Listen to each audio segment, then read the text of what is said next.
Hobbit series का ये दूसरा हिस्सा है जहां रोमांच अब और भी गहरा और खतरा पहले से कहीं ज्यादा बढ़ चुका है। कहानी की शुरुआत होती है उन बहादुर बॉनों से, गैंडाल्फ और बिल्बो बैगिंस के साथ, जो ऑर्क्स की खतरनाक पकड़ से बचकर अब दूसरी पहाड़ी पर पहुंच चुके हैं। दूर आसमान की धुंध में उन्हें दिखाई देती है लोनली माउंटेन, वो पहाड़ जिसके सीने में छिपा है उनका असली घर, और वहां पर छिपा है वो खूंखार ड्रैगन स्मॉग। उसी पहाड़ के नीचे दफन है बेहिसाब खजाना और एक अनमोल रत्न, आर्क स्टोन, यानी राजाओं का पत्थर। और अब इन सब की एक ही मंजिल है, किसी भी कीमत पर उस पहाड़ तक पहुंचना। लेकिन खतरा अभी टला नहीं, ऑर्क्स अब भी उनके पीछे पड़े हैं। बिल्बो को आगे भेजा जाता है जासूसी के लिए। जब वो लौटता है उसकी सांसें तेज हैं, चेहरा पीला।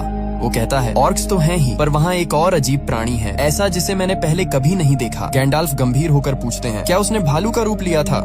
बिल्बो की आंखें फैल जाती हैं। हाँ, वो एक विशाल भालू था। गैंडाल्फ तुरंत कहते हैं, यहाँ से पास में उसका घर है, शायद वहीं हमें शरण मिले। थोरिन चिंतित होकर पूछता है, दोस्त या दुश्मन? गैंडाल्फ बस मुस्कुरा कर कहते हैं, वो तो वहाँ जाकर ही पता चलेगा। और फिर शुरू होती है एक तेज दौड़, घने जंगलों के बीच, उस विशाल भालू के पीछा करने के बीच। लेकिन इससे पहले कि वो दानव जैसे भालू उन सबको पकड़ लेता, ये लोग एक बड़े लकड़ी के घर में घुसकर दरवाजा बंद कर लेते हैं। गैंडाल्फ धीरे से बताते हैं, ये उसी का घर है, बियॉर्न का। वो रूप बदलने वाला इंसान है, दिन में इंसान, रात में भालू। भालू के रूप में उससे बात करना नामुमकिन है, लेकिन सुबह जब वो इंसान बनेगा तभी हम उससे मिल सकते हैं। रात बीतती है डर और सन्नाटे में। सुबह जब सूरज की पहली किरणें खिड़की से भीतर आती हैं, तो बाहर दिखाई देता है एक लंबा मजबूत आदमी, कुल्हाड़ी से लकड़ियां काटता हुआ। वो है बियॉर्न। गैंडाल्फ और बिल्बो धीरे धीरे उसके पास बढ़ते हैं और वहीं से शुरू होता है उनकी अगली रोमांचक यात्रा का नया अध्याय।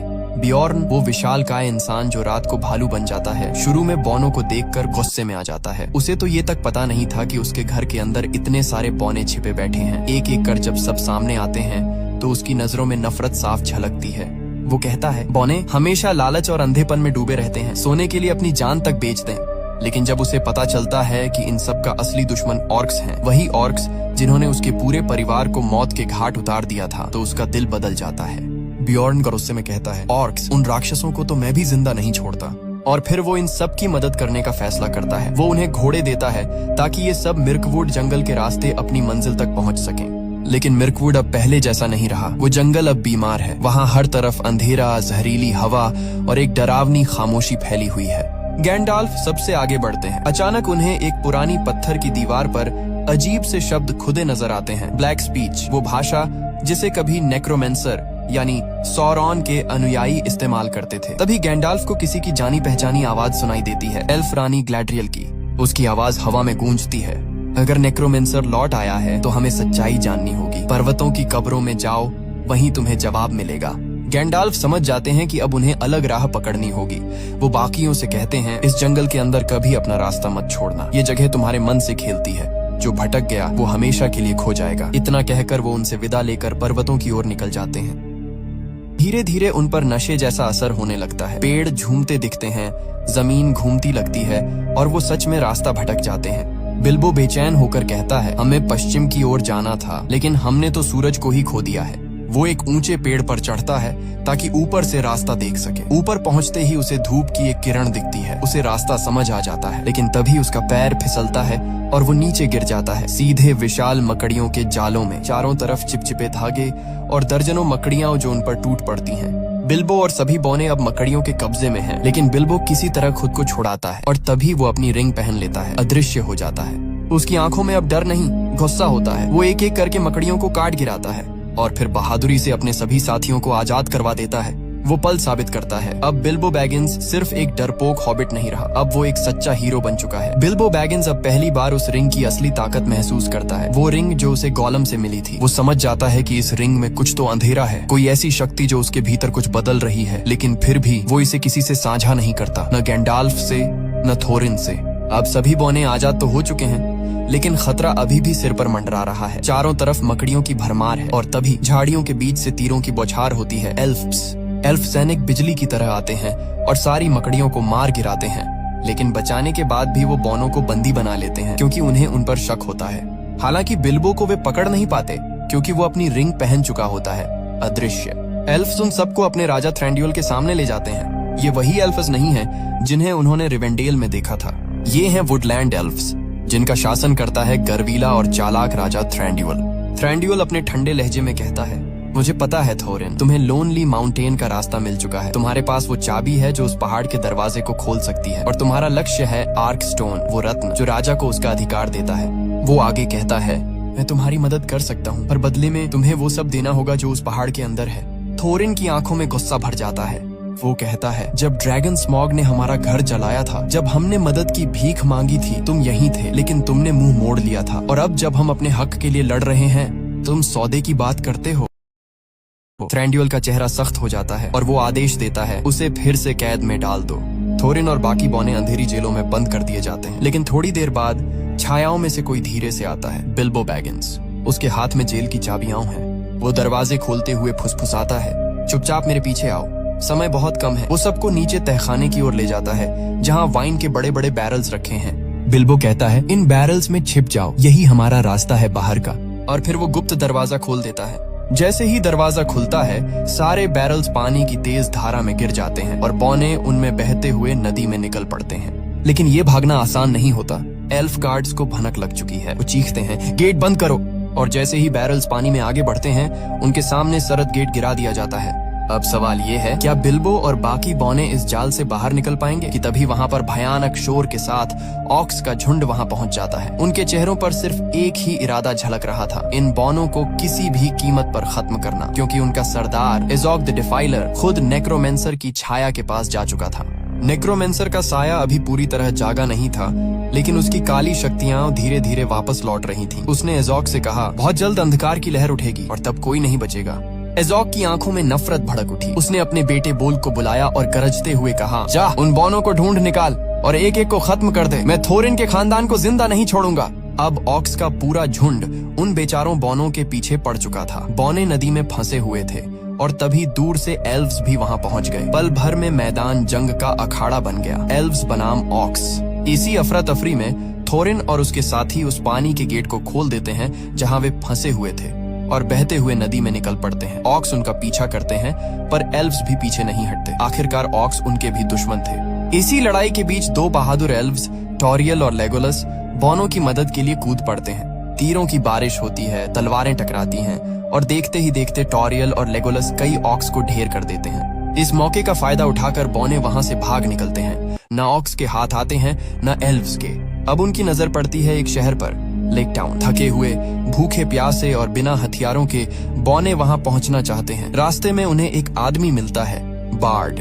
उसके पास एक नाव होती है जो लेक टाउन जा रही होती है, लेकिन जब वो इन बौनों को देखता है तो तुरंत शक में पड़ जाता है। वो पहचान लेता है कि ये वही बैरल हैं जो एल्व्स के इलाके से भागे थे, इसलिए वो बौनों को अपने साथ नहीं लेना चाहता। लेकिन जब बौने उसे लालच देते हैं, सोने और दौलत का वादा, तो आखिरकार बर्ड मान जाता है। वो कहता है, ठीक है, पर अगर किसी को पता चला तो हम सब बर्बाद हो जाएंगे। और फिर रात के अंधेरे में बौने और बर्ड की नाव धीरे धीरे लेक टाउन की ओर बढ़ती है, जहाँ आगे उनका इंतजार है एक नई शुरुआत और एक बहुत बड़ा खतरा। और बर्ड चालाकी से अपने सारे बैरल्स को नाव पर लाद लेता है, लेकिन ये कोई साधारण बैरल नहीं होते। इन बैरल्स के अंदर छिपे होते हैं वो सारे बौने। बर्ड ऊपर से उन पर मछलियों की परत डाल देता है ताकि पहरेदारों को जरा भी शक न हो। मछलियों की बदबू से इंसान तो क्या, कोई जादूगर भी अंदर झांकने की हिम्मत न करे। और इसी तरह बिना किसी को खबर लगे थोरिन और उसके साथी चुपचाप लेक टाउन में दाखिल हो जाते हैं। लेक टाउन पहुंचते ही बर्ड उन्हें अपने घर ले जाता है। वो कहता है, रात ढलने से पहले तुम बाहर नहीं जा सकते। अगर किसी ने देख लिया तो मैं भी नहीं बच पाऊंगा। वो उन्हें कपड़े और हथियार देता है, लेकिन बदले में वो पहले ही उनसे सोने के सिक्के ले चुका होता है। उसी वक्त थोरिन की नजर खिड़की के पास रखे एक पुराने धनुष पर पड़ती है। वो पूछता है, ये तो ड्वार्विश धनुष है ना? बर्ड सिर हिलाता है। ये वही महान धनुष था जिससे कभी डेल शहर के राजा ने ड्रैगन स्मॉग पर वार किए थे। कहा जाता है कि उस राजा ने कई बार निशाना साधा, लेकिन हर बार थोड़ा चूक गया और उसी चूक ने डेल शहर को राख बना दिया था।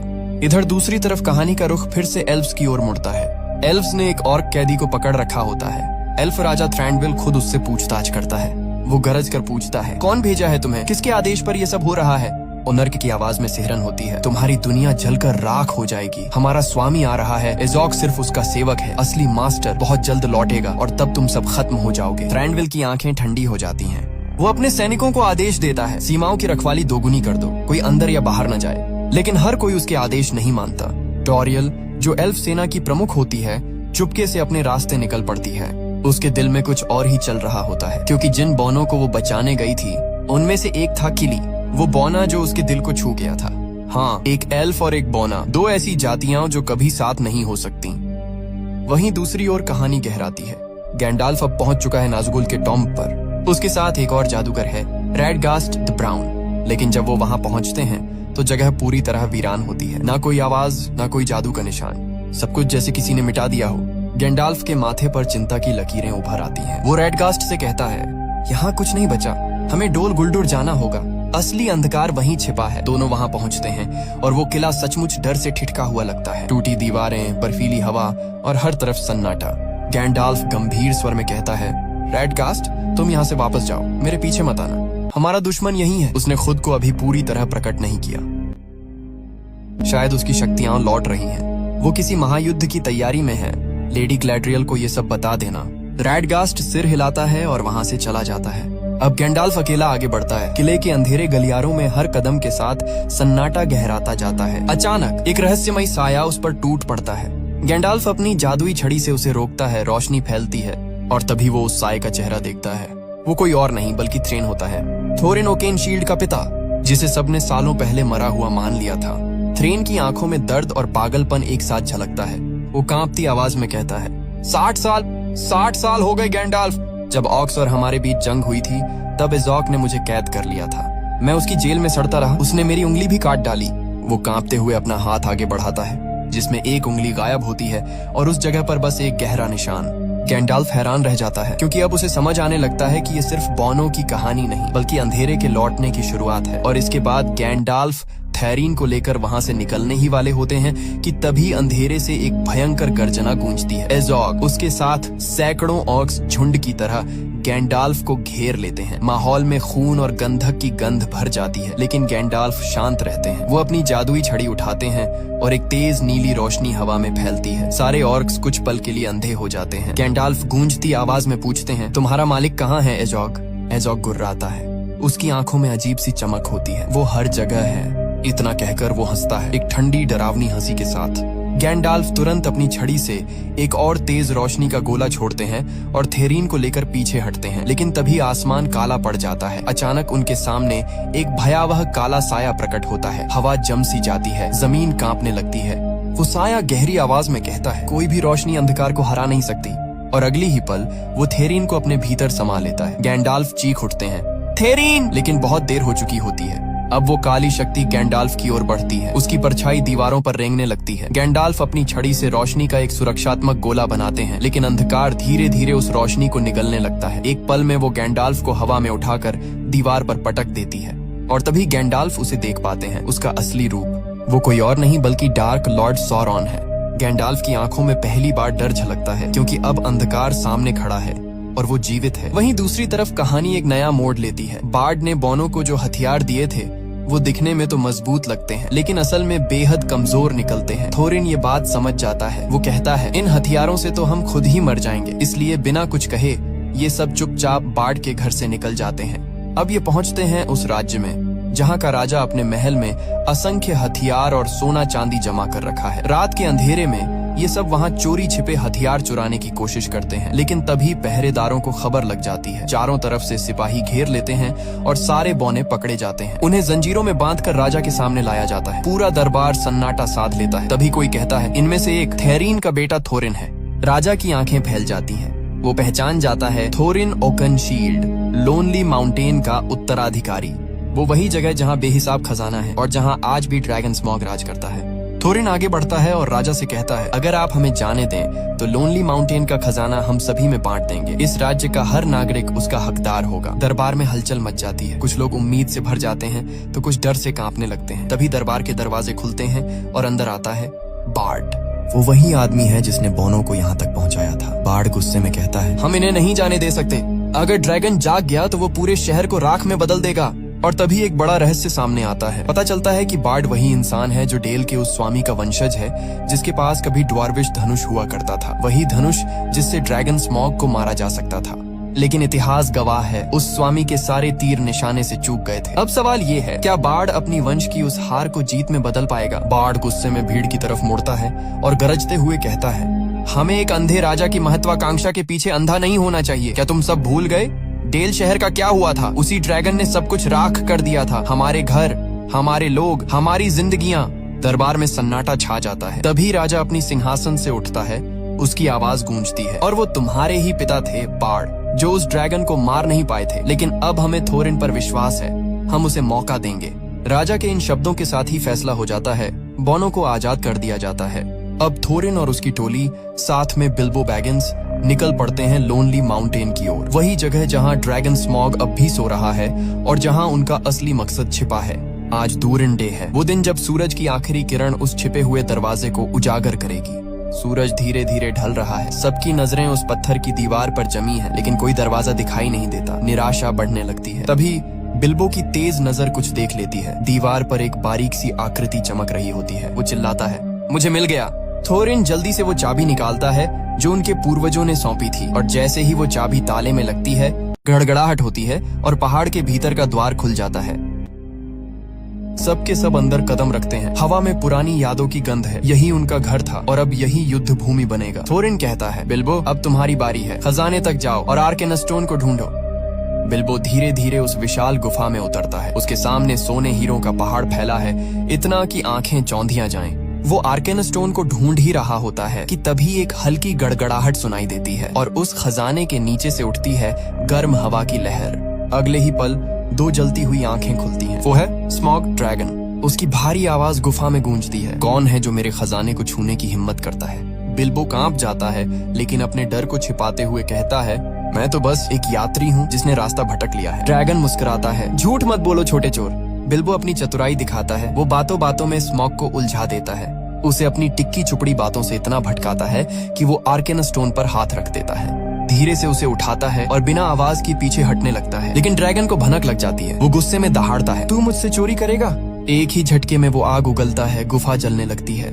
बिल्बो किसी तरह दौड़कर बाहर निकलता है और तभी बाकी बौने भी वहाँ पहुँचते हैं। सब एक दूसरे को चिल्लाते हुए कहते हैं, भागो! ड्रैगन अब पूरी तरह जाग चुका है और उसकी नजर सिर्फ एक चीज पर है, बदला। ये सब अब उस जगह पहुंच चुके होते हैं जहां से बाहर निकलना लगभग नामुमकिन है। चारों ओर पत्थर की दीवारें, ऊपर से आग की लपटें और बीच में गरजता हुआ ड्रैगन स्मॉग। थोरिन गहरी सांस लेकर कहता है, अब भागने का कोई रास्ता नहीं बचा, तो क्यों ना इस जानवर का सामना यहीं कर लिया जाए। बाकी बौने उसकी आंखों में देखते हैं, डर भी है लेकिन उससे ज्यादा जज्बा। सबके सब नीचे उतरते हैं, उन पुरानी भट्टियों में जहाँ कभी सोना गलाया जाता था। थोरिन चिल्लाता है, उसे गुस्सा दिलाओ, उसे आग उगलने दो। बिल्बो और बाकी बौने दीवारों पर चढ़कर स्मॉग पर चिल्लाने लगते हैं, अरे सोने का लालची, क्या आप बूढ़े हो गए हो? स्मॉग गरजता है, उसकी आग भट्टियों तक पहुंच जाती है और पल भर में वहां का सारा सोना पिघलकर आग के सागर में बदल जाता है। थोरिन उस आग का इस्तेमाल करके एक विशाल सुनहरी मूर्ति बनवाता है, इतनी बड़ी कि खुद स्मॉग भी हैरान रह जाए। जैसे ही स्मॉग उस मूर्ति के सामने आता है, मूर्ति की चमक उसकी आंखों में पड़ती है, लेकिन अगले ही पल वो मूर्ति पिघलने लगती है और सोना उबलते लावे की तरह स्मॉग के ऊपर गिर जाता है। ड्रैगन दर्द से दहाड़ता है और उबलते हुए सोने में डूब जाता है। कुछ पल के लिए सबको लगता है कि ये उसका अंत है, लेकिन नहीं, स्मॉग उस आग से भी जिंदा बच निकलता है। वो आसमान की तरफ उड़ जाता है और गरजता है, अब ये सब इसकी कीमत चुकाएंगे। वहीं दूसरी तरफ लेक टाउन में हलचल मच चुकी है। लोगों को पता चल चुका है, ड्रैगन जाग चुका है। बाड़ छत पर चढ़कर आसमान की तरफ देखता है। जलती हुई आग की परछाई बादलों पर चमक रही होती है। वो कहता है, वो आ गया है। बाड़ के पास आज भी एक आखिरी उम्मीद होती है, वही काला तीर जो उसके पिता के पास था। कहते हैं ये वही तीर है जो ड्रैगन के सीने को चीर सकता है। वो उस तीर को लेकर पुराने धनुष की तरफ बढ़ता है, लेकिन तभी राजा के सिपाही उसे रोक लेते हैं। राजा का आदेश है, तुम गिरफ्तार हो। बाड़ गुस्से में तिलमिला उठता है, लेकिन उसके पास कोई चारा नहीं। इसी बीच वहीं पास में घायल पड़ा होता है किली, जो ऑर्क्स के जहरीले तीर से जख्मी हो चुका है। थोरिन उसे पीछे छोड़ देता है ताकि उसका इलाज हो सके। उसकी देखभाल के लिए कुछ बौने वहीं ठहर जाते हैं, लेकिन तभी शहर पर ऑर्क्स का हमला हो जाता है। उनका नेता है बोल्ग एजॉग का निर्दयी बेटा। चारों तरफ अफरा तफरी मच जाती है। तभी समय पर पहुंचते हैं लिगोलस और टोरियल। टोरियल अपने जादुई औषधि और मंत्रों से किली के जख्म का इलाज करती है। वो उसके पैर पर हाथ रखकर कहती है, तुम नहीं मरोगे किली। वहीं बाहर लिगोलस की भिड़ंत होती है बोल्ग से। तलवारें टकराती हैं, दीवारें टूटती हैं, दोनों के बीच जबरदस्त युद्ध होता है। लेकिन आखिर में लिगोलस अपनी तेज चाल और सटीक वार से बोल्ग को हरा देता है। बोल्ग घायल होकर किसी तरह भाग निकलता है। युद्ध थमता है, लेकिन हवा में अभी भी खतरे की गंध बाकी है, क्योंकि दूर आसमान में आग की लाल लपटों के बीच ड्रैगन स्मॉग अब लेक टाउन की तरफ उड़ रहा है। बदले की आग उसके पंखों से झलक रही है। अंत में दृश्य एकदम भयंकर और तनावपूर्ण हो जाता है। गैंडाल्फ अब पूरी तरह से सैरॉन के कब्जे में है। उसकी जादुई शक्ति सीमित हो चुकी है। वहीं दूसरी तरफ बार्ड, जिसके पास वो आखिरी तीर है जो ड्रैगन को मार सकता था, वह भी अब कैदी बन चुका है। और अब वह दृश्य जो सबसे डरावना है, ड्रैगन स्मॉग, जो पिघले हुए सोने में गिरकर हर कोई सोच रहा था कि मर गया, वह जिंदा निकलता है। उसकी विशाल छाया आसमान में फैलती है। पंख फैलाकर वो उड़ता है और सीधे लेक टाउन की ओर बढ़ता है। वो गरजता है, मैं आ रहा हूँ। नीचे लोग दहशत में देखते हैं। बिल्बो बैगिंस खुद को रोक नहीं पाता और धीरे से कहता है, हमने क्या कर दिया। उसकी आवाज में डर और पछतावा दोनों है, क्योंकि वो जानता है स्मॉग का गुस्सा पूरे शहर को राख कर देगा। और यही कहानी का ड्रामेटिक अंत होता है। अगर आप चाहते हैं कि हम इस कहानी का अगला हिस्सा भी दिखाएं, तो वीडियो को लाइक करें और कमेंट बॉक्स में बताएं। जितने ज्यादा लाइक्स और कमेंट्स आएंगे